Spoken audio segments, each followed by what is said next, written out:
Ngayon lang tayo nagkaroon ng presidente na matapang at may paninindigan laban sa droga.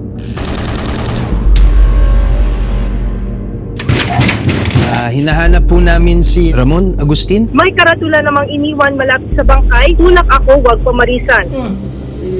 Kilala mo dong?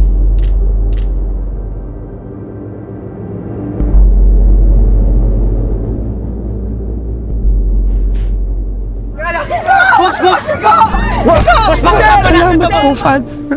Naniniwala po ako na may dahilan po ang Diyos kung bakit niya po inihatid si Kiko sa atin.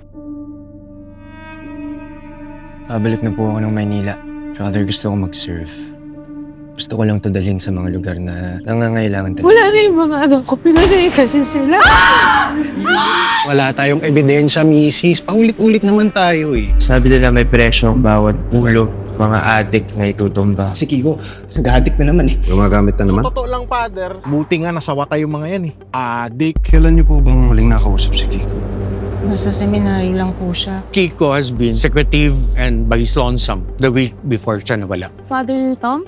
Sergeant Yana Macabeo po. Ang dahilan kung bakit nandyan ka ay para malaman natin kung ano talaga ang totoong binabalak ng paring yan. Pareho lang ba presyo dito kada ulo? Siyempre mas malaki. Nasa Maynila ka na eh. Iba ho yung paniniwala ko eh. Nakita ko yung epekto ng drug sa tao. Alam kong naniniwala kang pwede kang magbago. Pero hindi rin makita. Tumutulong lang siya sa mga biktima. Biktima ng EJK? Kill. Kiko, napatmad ka. I discovered something interesting nung kausap ko yung mga contacts ko sa iba't ibang barangay. Pasensya na kayo, hindi ko kayo matutulungan. Talk to the public, Father. Sige na, Father. Attorney, I'm sorry. Sabi po kasi ni Kiko, sa inyo daw po siya kumukuha ng tapang. Gobyerno ko, hindi mo ko kayang banggain. Father Thomas Carrillo, you're under arrest. Gio!